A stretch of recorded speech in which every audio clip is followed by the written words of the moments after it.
Pour le menu, bienvenue à tous. Et d'abord ce premier coup de canif dans une finance européenne et mondiale qui a pris de plus en plus de place. La taxe sur les transactions financières va donc bel et bien voir le jour. 11 pays européens s'y sont ralliés. L'annonce en a été faite aujourd'hui. Le seuil a été atteint. C'était pourtant une utopie il y a une quinzaine d'années quand l'idée a été lancée. À Bruxelles, François Baudonnet, Christophe Hertkamp.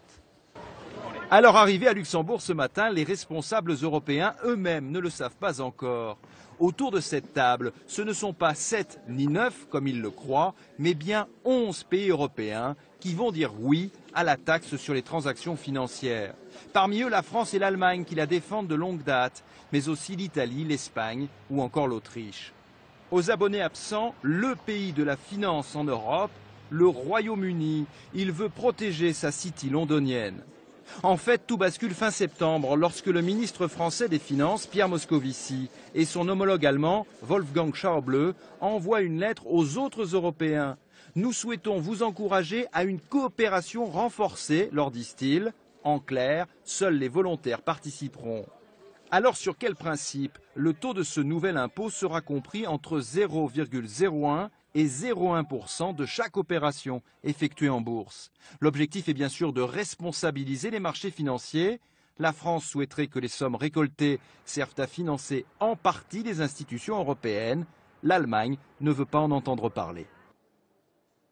Alors François Langlais, que dites-vous ce soir? C'est une goutte d'eau dans l'océan de la finance ou c'est l'affirmation, la première pierre d'un contre-pouvoir politique? Écoutez David, c'est une étape importante. D'abord parce que le premier impôt européen est né aujourd'hui.